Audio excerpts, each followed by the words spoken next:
ठंड भी बहुत हो रही है। अगर जोरदार जयकारा लगेगा तो ठंड भी कम होगी। एक जोरदार जयकारे के साथ भारत माता के, भारत माता के, माता सावित्रीबाई फुले की, माता सावित्रीबाई फुले की। बहुत ही सम्मान के हरियाणा सरकार में मेरे सहयोगी मंत्री और लगातार 4 बार जो सांसद रहे, आपके इस क्षेत्र से जिन्होंने इस लोकसभा का प्रतिनिधित्व किया, ऐसे हमारे लोकप्रिय मंत्री डॉक्टर अरविंद शर्मा जी,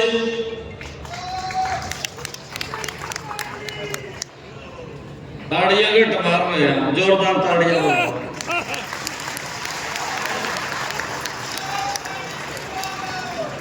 मैं सोच रहा था बैठे जब अरविंद जी खड़े, मैं एक अफवाह फैलाई दी जहां अरविंद जी को लेकर के, झूठी अफवाह, कहा इनने अपना बजट नहीं बन गया। मारे लोग बड़े बोले और इसको तो कहा भाई बजट नहीं बन गया पूरा। ऐसे व्यक्ति झूठ बोलकर इसी को ऊपर ही अपना काम पूरा कर गए। कहा भाई अरविंद ने कहा अपना बजट नहीं बन गया। परंतु मैं आप लोगों का धन्यवाद करता हूं, हरियाणा प्रदेश के लोगों का धन्यवाद करता हूं कि उसका जवाब विधानसभा में देने का काम हरियाणा के लोगों ने किया है। हमारे बीच में भारतीय जनता पार्टी के राष्ट्रीय सचिव, भारतीय जनता पार्टी के वरिष्ठ नेता, पूर्व में अध्यक्ष रहे ओम प्रकाश धनखड़ जी, राज्यसभा के हमारे सांसद रामचंद्र जांगड़ा जी, हमारे इस क्षेत्र के लोकप्रिय विधायक राजेश जोन जी। मुझे खुशी है क्योंकि राजेश जोन जी और दिनेश कौशिक जी, भाई 2 आदमी आपके पास हैं। मैंने फोन कराया, मैं कहा राजेश जी आपके साथ चाय पीनी है, और राजेश जी कहने लगे, कहा बिना शर्त भारतीय जनता पार्टी की सरकार को समर्थन है मेरा, और मेरा पूर्ण समर्थन रहेगा। भाइयों, दिनेश कौशिक जी और राजेश जोन जी दोनों चुनाव लड़े। इनका ईमान हुआ, मैं आपको कई कहानियां भी हैं, लंबा समय लग जाएगा, परंतु दोनों के दो मिलकर के आप लोगों की सेवा, बहादुरगढ़ के लोगों की सेवा ये मिलकर के करेंगे। मुझे खुशी है कि दोनों ने बहादुरगढ़ के विकास के लिए, यहाँ पर काम होने चाहिए विकास कार्यों के, उसको लेकर के दोनों ने यहाँ पर आवाज को उठाया है। मैं दोनों का दिल से धन्यवाद करता हूँ। हमारे बीच में हमारे जिला के अध्यक्ष राजपाल जांगड़ा जी, कप्तान बिरधाड़ा जी, संजय कबलाना जी, नगर परिषद की हमारी चेयरपर्सन सरोज राठी जी, और हमारे सैनी समाज के राष्ट्रीय अध्यक्ष दिलबाग सैनी जी, हरियाणा सरकार के चेयरमैन करमवीर सैनी जी, पंकज जैन जी, जवाहर सैनी जी, दिनेश शेखावत जी, गुरनाम सैनी जी, और हमारी दीदी वनीता जी, हमारी दूसरी दीदी अंजलि जी, हमारे भारतीय जनता पार्टी के वरिष्ठ नेता रवि सैनी जी, अनिल मानी जी, धर्मवीर वर्मा जी और आज के कार्यक्रम के आयोजक जिन्होंने इस भव्य कार्यक्रम का आयोजन किया है, बहुत मेहनती है। पार्टी में लगातार पार्टी के काम को आगे बढ़ाते हुए दिन रात वो लोगों की सेवा करते रहते हैं। ऐसे आज के कार्यक्रम के आयोजक संजीव सैनी जी, भाइयों जोरदार ताड़ियां बजा करके इनका स्वागत करिए। आज मुझे ये खुशी है कि आज ऐसी महान नेत्री माता सावित्रीबाई फुले जिनकी आज जन्म जयंती है, आज इस अवसर के ऊपर मुझे आने का गौरव प्राप्त हुआ है। मैं माता सावित्रीबाई फुले की जन्म जयंती की आप सबको बहुत बहुत शुभकामनाएं देता हूं, आप सबको बधाई देता हूं। एक ऐसी क्रांति कि अग्रदूत जिनका जन्म 1831 में हुआ और जिन्होंने महिलाओं के सशक्तिकरण के लिए अपनी आवाज को बुलंद किया, ऐसी माता सावित्रीबाई फुले की जन्म जयंती के ऊपर हम एकत्र हुए हैं। आप सबको बहुत बहुत बधाई है। माता सावित्रीबाई फुले न सिर्फ भारत की पहली महिला शिक्षिका थी, बल्कि एक स्वतंत्र व्यक्ति और महिलाओं के अधिकारों की प्रेरणा भी थी। माता सावित्रीबाई फुले केवल नाम नहीं बल्कि एक पूरी कहानी है। नारी सशक्तिकरण और बेटियों की शिक्षा की उनकी जयंती पर आयोजित इस समारोह में मुझे यहाँ आकर के बड़ी खुशी और गर्व महसूस हो रहा है। मैं आप सबको पुनः माता सावित्रीबाई फुले जी की जयंती की हार्दिक बधाई और शुभकामनाएं देता हूं। और इस शुभ अवसर के ऊपर मैं माता सावित्रीबाई फुले को नतमस्तक होकर के उनके चरणों में प्रणाम भी करता हूं।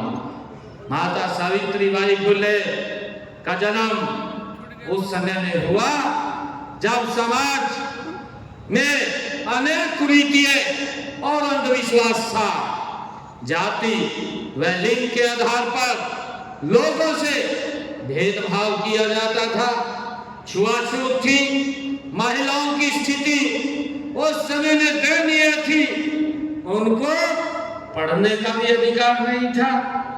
उन्हें इन बातों का माता सावित्रीबाई फुले के जीवन पर गहरा असर पड़ा और उसी समय उन्होंने इन कुरीतियों को दूर करने और इस अंधकार को समाप्त करने के अधिकार पथ पर चलने की उन्होंने ठानी।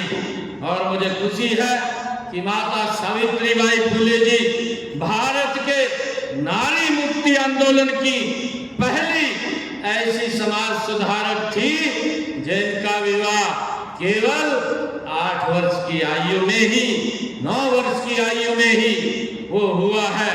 1940 में महात्मा ज्योतिबा फुले से उनकी विवाह हुआ और विवाह के समय वे ज्यादा पढ़ी लिखी नहीं थी और उनके पढ़ने और सीखने की लगन देखकर महात्मा ज्योतिबा फुले जी ने उन्हें आगे पढ़ाया और लिखाया और उनको सिखाया।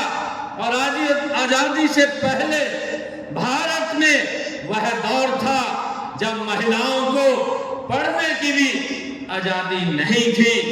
कहते हैं कि एक दिन जब माता सावित्रीबाई फुले अपने घर पे किताब पढ़ रही थी तो उनके पिताजी ने उस किताब को हाथ से उनसे छीन करके बाहर फेंक दिया था। और उसी समय माता सावित्रीबाई फुले ने ये प्रण लिया था कि मैं तो समय पढ़ूंगी, परंतु महिलाओं के बेटियों को शिक्षित करने के लिए भी मैं काम करूंगी। और उन्होंने उसको बखूबी आगे बढ़ाने का काम किया है। मुझे खुशी है कि यही नहीं, उन्होंने घोर अन्याय के विरुद्ध भी आवाज को बुलंद की और महिलाओं को शिक्षित करने के मिशन पर वो निकल पड़ी। उन्होंने 1848 में महाराष्ट्र के पुणे में एक पहला महिला विद्यालय खोला और जिसमें बेटियों को शिक्षित करने का निर्णय वो माता सावित्रीबाई फुले ने लिया है। और उनके जीवन के अंदर जो कष्ट आते थे, क्योंकि जब वो पढ़ाने के लिए स्कूल में जाती थी तो लोग उसको एक अलग दृष्टि से देखते थे और उसके कपड़ों के ऊपर कीचड़ फेंकते थे ताकि वो बेटियों को पढ़ाने के लिए ना जा सके। उसके अंदर बड़ा अवरोध पैदा वो करती थी। परंतु माता सावित्रीबाई फुले का एक मिशन था और उस मिशन के अंदर उन्होंने जब स्कूल में पढ़ाने के लिए वो जाती थी तो एक सूट अलग से अपने थैले में डाल करके ले जाती थी कि अगर लोग उसके कपड़ों को खराब करते थे वो कपड़े बदल करके बेटियों को पढ़ाने का काम माता सावित्रीबाई फुले करती थी। ये ऐसा जज्बा कि उन्होंने उस कृति को समाप्त किया जब बेटियों को शिक्षित करना ही अपराध माना जाता था। ऐसी देश की महानायिका जो पहली शिक्षिका हुई है माता सावित्रीबाई फुले, उसको मैं नमन करता हूं। और मुझे खुशी है देश के यशस्वी प्रधानमंत्री आदरणीय नरेंद्र मोदी जी ने भी अपनी मन की बात में जो 108वां एपिसोड था माता सावित्रीबाई फुले का जिक्र करते हुए आदरणीय प्रधानमंत्री नरेंद्र मोदी जी ने कहा, उन्होंने अपने शब्दों के अंदर कहा था कि उनका नाम आते ही सबसे पहले शिक्षा और समाज सुधार के क्षेत्र में उनका योगदान हमारे सामने आता है।